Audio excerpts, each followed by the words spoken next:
When people think of Nebraska, they think of agriculture and corn. But what you may not know is that over 50% of Nebraska's ag industry is beef related. We have become more competitive in Nebraska than Texas because of byproduct plants, because of ethanol, because we have a lot of byproduct here, because we have a lot of corn here. They have neither. Mike Briggs, a third-generation cattleman, is manager of Briggs Feed Yard just west of Seward.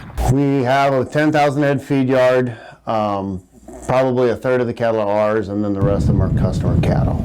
We're basically a cattle hotel. We rent space, we serve food.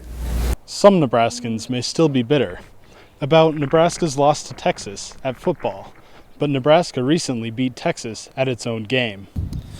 Nebraska became the #1 cattle finishing state. One of the ways the Texas feed yards made a lot of money is they imported a lot of cattle from Mexico. Mexico has also gone through a drought, so they're not able to go get these cheaper feeders.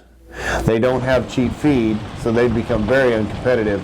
And we should always be more competitive than they are with feed. Well, Nebraska's always been a beef state, but this is a big deal where now we are now the #1 cattle finishing state in the U.S. Historically, we've always been #2 or #3. Nebraska has about 2 million cows, which would be the mama cows that are having calves, and then we finish about 4.5 to 5 million head a year.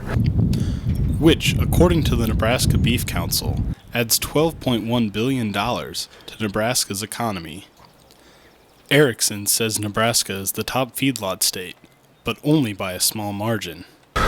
Well, the thing about it is that we're #1 now because we have the lowest cow herd we've had since the 40s in terms of number of cows, and so we have less and less beef cows in the U.S. each year, mostly because of drought and becoming more and more efficient. We produce more beef with a lot less cows today than we used to. Now, in the coming years, we expect there'll be some expansion and we will see some increase in numbers, but it's relatively small.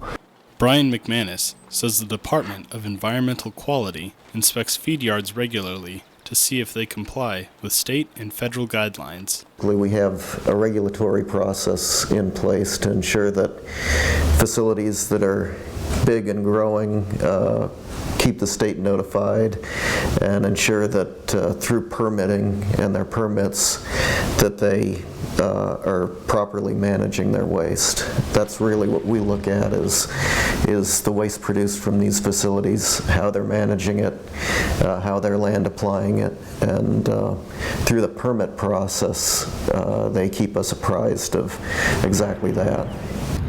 As long as feed yards follow regulations, the positives far outweigh the negatives for Nebraska. Then it isn't a huge negative from our perspective, but we do realize that we're going to be on the job more and have more inspections and as there's growth. So I don't foresee any real downside. I think the only thing that's going to happen is eventually that weather will cycle back over and you're going to have some tough winters. And maybe you'll go, gee, why am I doing this? But for the most part, I think it's really beneficial to Nebraska because it's going to provide, ag is the #1 economic engine in the state, and the beef industry is the biggest one of those engines. So I think that just does nothing but good things for Nebraska. Reporting for NewsNetNebraska, I'm Evan Reeder.